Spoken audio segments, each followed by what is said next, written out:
We're playing HighFleet on hard. I'll lose a few frames here at the beginning of the video, but you're going to see the knob take over to hard here. There it goes. Our starting fleet is going to involve the Sevastopol. Some people alter the game files to make their custom flagships. We're not doing that. We're playing as intended, although we are going to alter the Sevastopol over the course of this playthrough.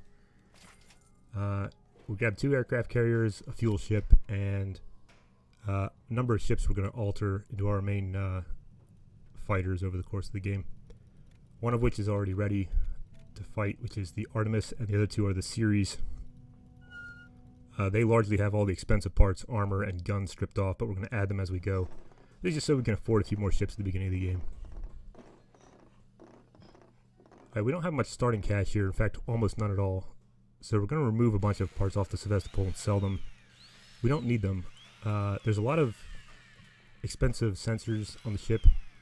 If you try to use the ship in combat, they're going to get blown off anyway, and we don't really need them.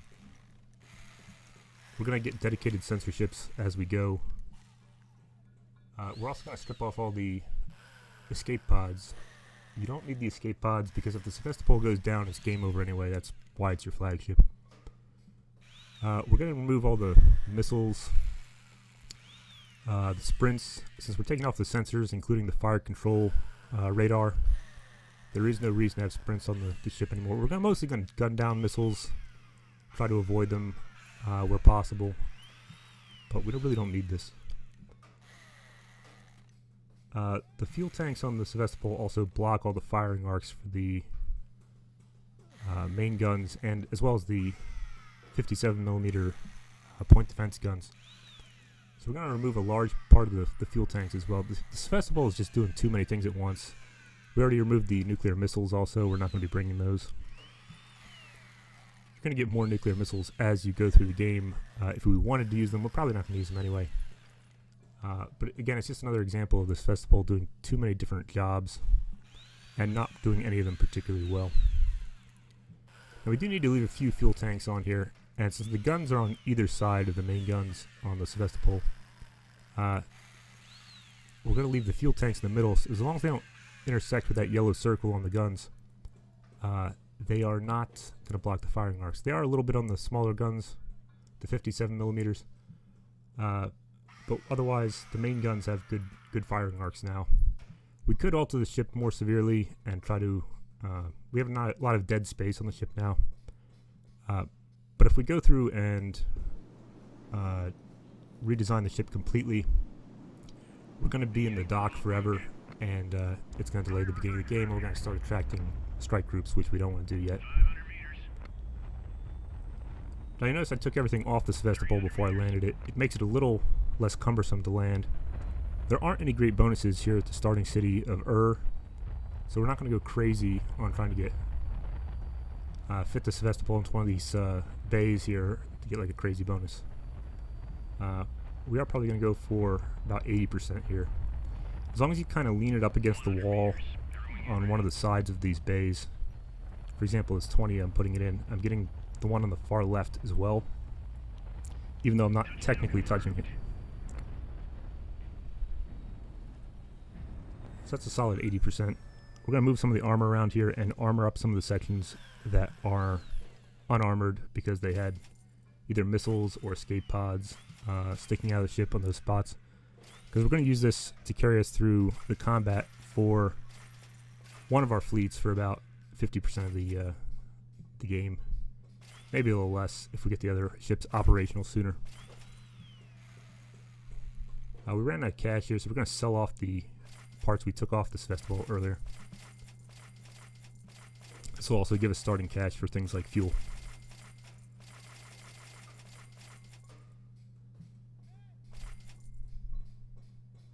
Sevastopol is not particularly good for combat, and one of the reasons is it has a hard time sneaking up on cities and getting a sudden strike. So eventually we are going to add some more engines to it and make it a little faster. It's never going to get above like 50% on the sudden strike chance. But it is just a good way to carry us through some of the early combat, especially since we're going to be splitting our fleet and attacking multiple cities at once. In addition to being a hard run, we are going to try to take every single enemy city over the course of the game. We're not going to go looking for the hidden cities. That is something you can do if you really want to go 100% on this, but we're not going to bother. They're sort of more work than they're worth, in my opinion. They give you some free resources, and they're a safe place to kind of hide out, but it's not really necessary since we're conquering the whole map.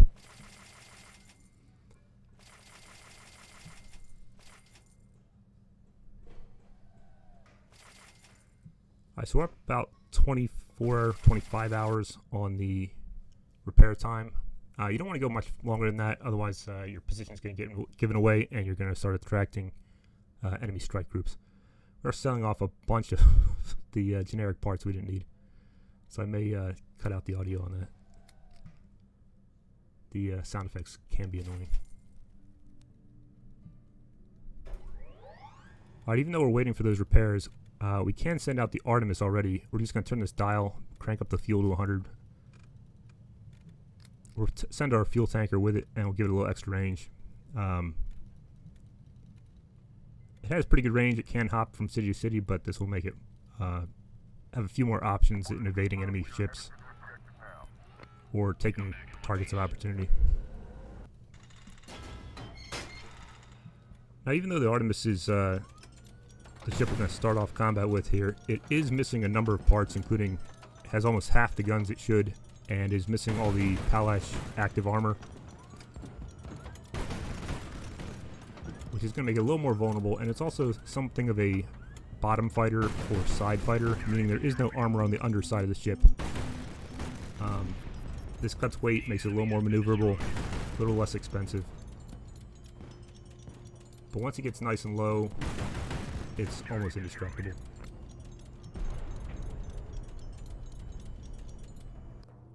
I'm going to be skipping the story here. That's just a little part about them talking about how the game works and how the collecting salvage works.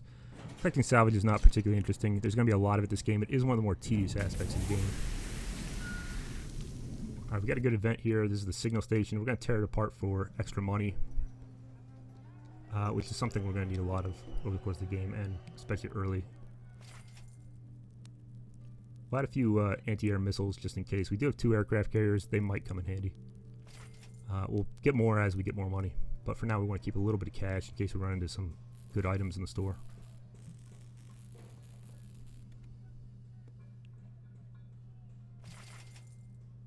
In addition to not having all its guns, it doesn't have a lot of its ammo components. We're going to throw a few of those on right now. Even though we don't have the guns yet, it's going to save us doing the same repairs when we have the guns. It's going to take less time when we get the guns. We are also missing 2 maneuvering engines. We took off, again, just to cut the expenses of our starting fleet and get a few more ships.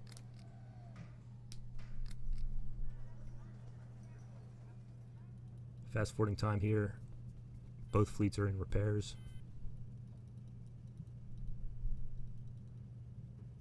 Radio transmissions are helpful to... We're going to try to chase down a few trade fleets and get some extra cash.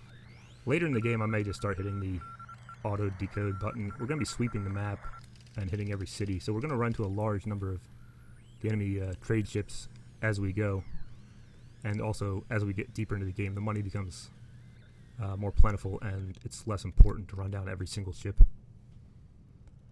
So notice we're skipping a large part of the left side of the map here. We're going to leave that for Sevastopol and it's the rest of that fleet, and instead we're going to sweep the right side with the Artemis. Eventually we may meet back up.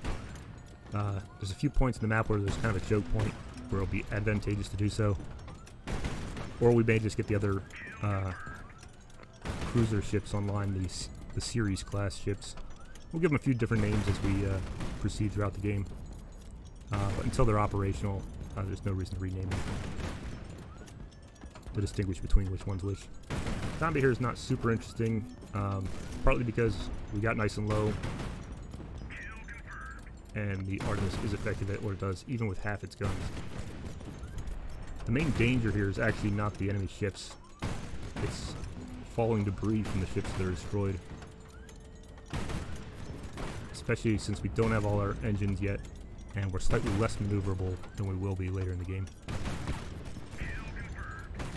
As for weapons here, we go for AK-100s as our main guns, and we have the 37 millimeters as point defense, which are going to handle missiles and small ships. I find them way better than the 57 millimeter guns. And as for our main guns, I think AK-100s are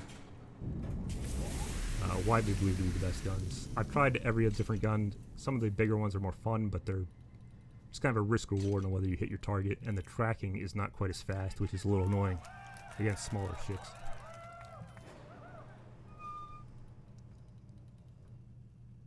There's a lot of tedious elements to this game, including you're just going to see me constantly filling up on fuel, doing some repairs here. We're not going to hit the repair button because that'll take off any of the parts that we already added on unless we rename the ship and make it a new class.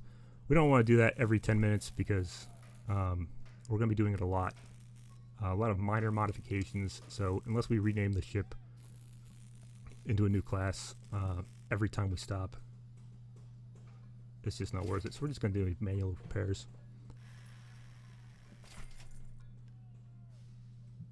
Add a few more ammo components here.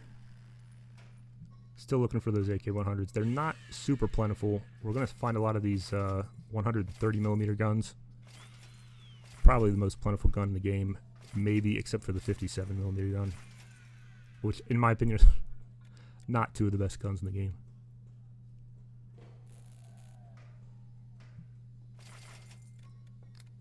Once again, we'll hit cancel here. We're not canceling the repairs. When you hit that button, it just says you don't want to rename the ship.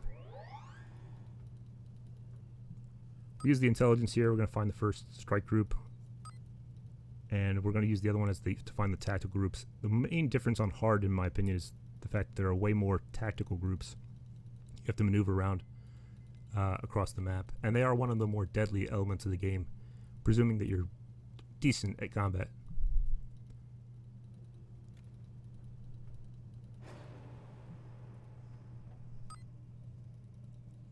Alright, so we're getting this dangerous indicator on, it means we've been here a little too long. They're going to start to warn the governors that we're here and that he's going to send the strike groups after us. So we want to keep moving on. That's why you don't want to do more than about 24 hours of repairs. You could push it to around 30 before you're definitely going to get spotted out. I'm going to split the group here. We're going to send the Sevastopol in alone, even though it has almost no chance of getting a sudden strike. And that's going to become a theme as we go out. We're going to make the Sevastopol a little faster. It's going to get more like 30 to 50% chance as we go. And ultimately we're going to rely on different ships to do the combat ships. So it's going to become less of a factor. So notice with all the dead weight taken off the Sevastopol, it's actually decent in combat. Its guns are deadly. The large caliber guns don't track enemy targets quite as fast. So if you are shooting one target and you switch to another and you pull the trigger immediately, it will kind of shoot somewhere in between because it didn't, the turret did not turn quite as fast as some of the smaller caliber guns. I'm going to move a little to the left and just try to avoid the debris coming down on top of us as we take out the last ship.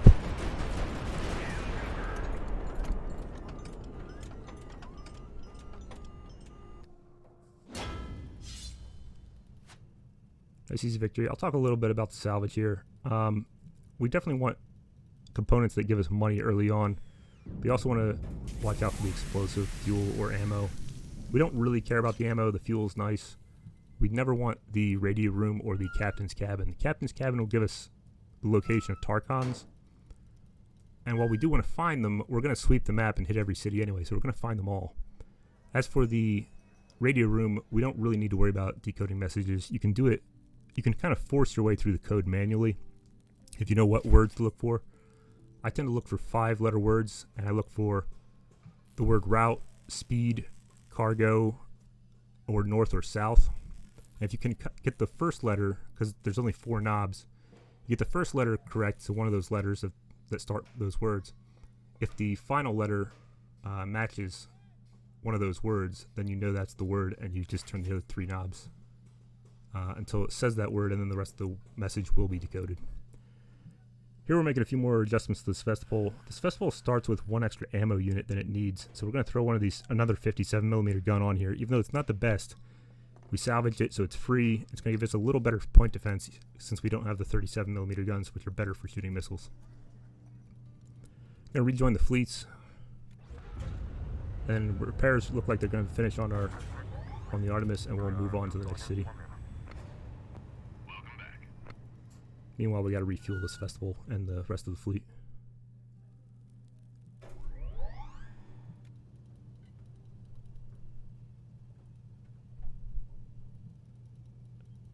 Spoke too soon. We have more repairs to do.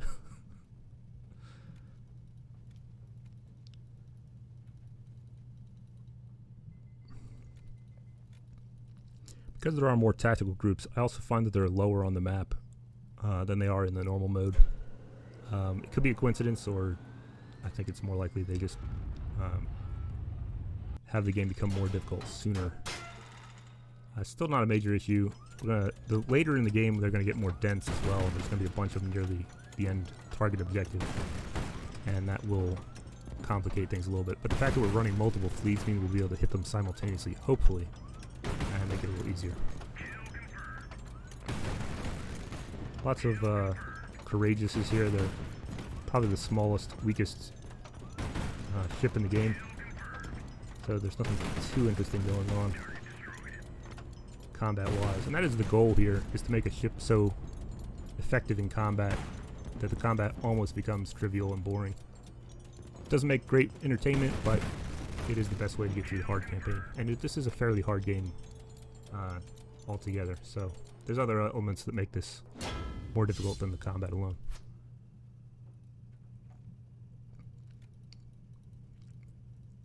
Nothing too complicated here on the salvage. We are going to do it manually because we do need the gold early on. Later we're going to automate it. Attention, visual contact. Looks like we got a trade fleet spotting us out, but we're going to separate the Artemis, and we'll leave our fuel ship, the Stork, here to continue the salvage while we go chase it down.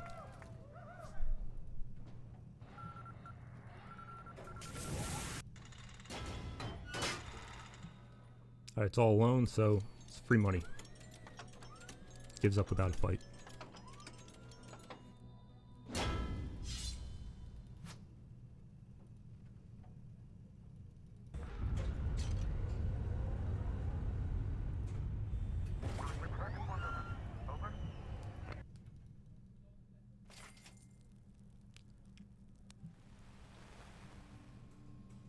No repairs to make. I'm going to add some Palash here. This is the reactive armor. It's pretty good against the higher caliber weapons. The smaller caliber, the 37, 57 millimeter, don't seem to activate it, which is fine. The ship is well armored against small caliber weapons anyway, but it is going to help against some of those larger strike fleets, or even smaller ships that have large caliber guns like the Sarmats. I'm not 100% sure about how it affects getting hit with something like a cruise missile. Although I'm pretty good at shooting them down, it may or may not help with that as well.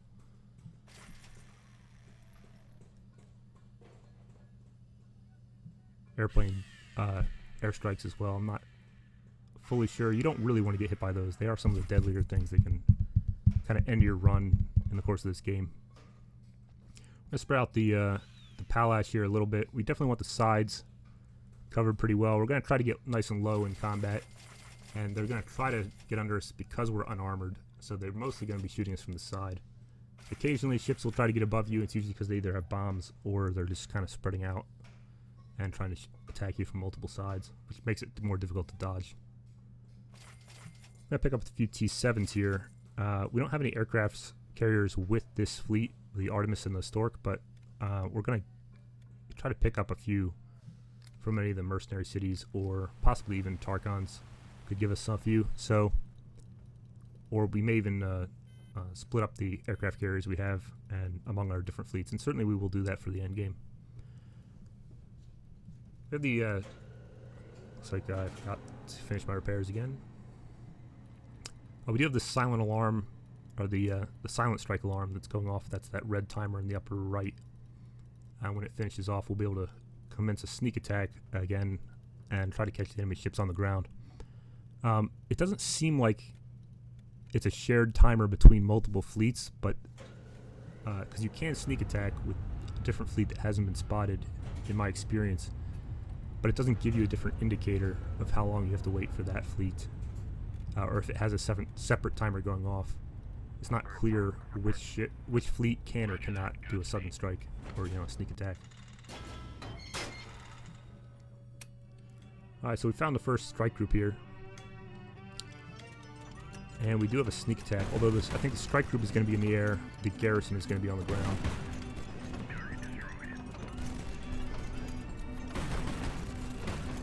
So we got nice and low.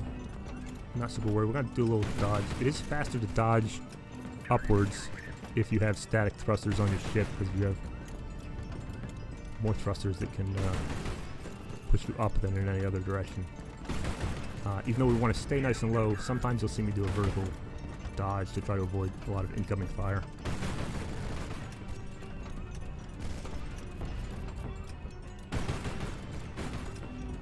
You do have a little bit of an advantage if you keep your distance from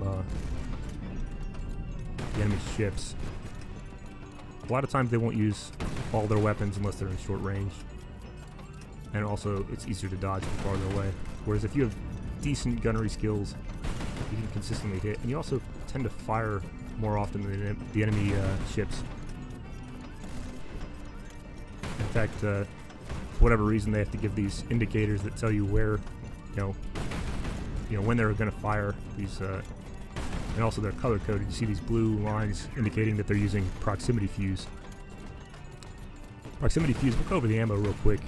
It's very deadly against unarmored sections of your ship. It'll just shred it to pieces. We're pretty good on armor on the sides and top of the ship, like I said, so we're not super scared. Although we are taking a little bit of damage on the side of the ship facing the enemy. This is somewhat expected. As we get more guns, the fights won't last as long, and we won't take as much damage. And likewise, I think we do have all the thrusters on the ship, though, so this is about as maneuverable as we're going to be, unless we get the, or I should say until we get the piloting upgrade for the Artemis or our other ships.